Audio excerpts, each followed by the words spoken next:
the closet door. Cara nak main dia, kita masuk ke dalam almari ataupun dalam bahasa Inggeris dia closet, sambil bawa satu lilin dan pemetik api. But jangan nyalakan lagi. Lepas kita dah ada dalam almari yang gelap tu, kita sebut, show me the light or leave me in the darkness. Show me the light or leave me in the darkness. Maksudnya, tunjukkan ku cahaya atau tinggalkan ku dalam kegelapan. Kalau berjaya, kita akan terdengar satu bisikan yang halus dekat telinga kita. Bila terdengar je bisikan tu, terus cepat-cepat nyalakan lilin.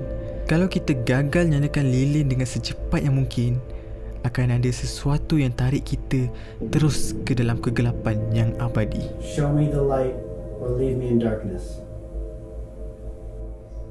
Oh! Light the match! Light the match! Light the match! It doesn't immediate. It's not lighting. It's not lighting. Katrina, get out! Oh, I got it. Holy! Ada juga yang menyatakan kalau kita terdengar bisikan tu, jangan toleh dekat bisikan tu, sebab benda tu akan buatkan makhluk tu marah. So, faham-faham je lah apa akan jadi. Kalau kita berjaya tanpa membuat apa-apa kesalahan, kita boleh terus keluar daripada almari tu sambil membawa lilin yang menyala. Dan selepas itu, selamanya setiap kali kita nak masuk ke dalam almari tu ataupun closet tu, kita kena bawa lilin yang menyala. Sebab apa? Sebab almari ataupun closet tu dah jadi tempat tinggal jin atau hantu tu buat selamanya.